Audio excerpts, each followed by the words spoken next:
ಧರ್ಮಸ್ಥಳದ ಬುರುಡೆ ಚಿನ್ನಯ್ಯಗೆ ಕೊನೆಗೂ ಬಿಡುಗಡೆ ಭಾಗ್ಯ. 23 ದಿನಗಳ ಬಳಿಕ ಜೈಲಿಂದ ನಾಳೆ ಚಿನ್ನಯ್ಯ ಬಿಡುಗಡೆಯಾಗಲಿದ್ದಾರೆ. ಚಿನ್ನಯ್ಯ ಜಾಮೀನು ಪ್ರಕ್ರಿಯೆ ಪೂರ್ಣಗೊಳಿಸಿದೆ. ಚಿನ್ನಯ್ಯ ಅವರ ಪತ್ನಿ ಹಾಗೂ ಸಹೋದರರಿಬ್ಬರು ಕೂಡ ಪೂರ್ಣಗೊಳಿಸಿದ್ದಾರೆ. ಬೆಳ್ತಂಗಡಿ ಕೋರ್ಟ್ನಲ್ಲಿ ಕಾನೂನು ಪ್ರಕ್ರಿಯೆ ಅಂತ್ಯವಾದ ಹಿನ್ನೆಲೆಯಲ್ಲಿ ಆತನನ್ನ ನಾಳೆ ಬಿಡುಗಡೆ ಮಾಡ್ತಾರೆ. 1 ಲಕ್ಷದ ಬಾಂಡ್ ಹಾಗೂ 2 ಜಾಮೀನು ಶ್ಯೂರಿಟಿ ಕೊಡಲಾಗಿದೆ.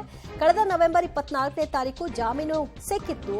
ಆದ್ರೆ ಶ್ಯೂರಿಟಿ ಕೊಡ್ಲಿಕ್ಕೆ ಯಾರು ಕೂಡ ಮುಂದೆ ಬಂದಿರಲಿಲ್ಲ ಮತ್ತು ಆ ಹಣವನ್ನ ಪಾವತಿ ಮಾಡಬೇಕಾಗಿತ್ತು. ಅದಕ್ಕೂ ಕೂಡ ಆತನ ನೆರವಿಗೆ ಯಾರು ಬಂದಿರಲಿಲ್ಲ.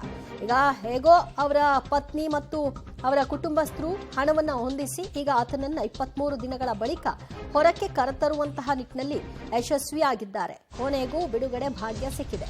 ಯಾರನ್ನ ನಂಬಿ ಆತ ಇವತ್ತು ಜೈಲಿಗೆ ಹೋಗಬೇಕಾಗಿ ಬಂತು, ಯಾರೊಬ್ಬರು ಕೂಡ ಜಾಮೀನು ಕೊಡೋ ವಿಚಾರದಲ್ಲಿ ಮುಂದೆ ಬರಲಿಲ್ಲ, ಶ್ಯೂರಿಟಿ ವಿಷಯದಲ್ಲಿ ಮುಂದೆ ಬರಲೇ ಇಲ್ಲ.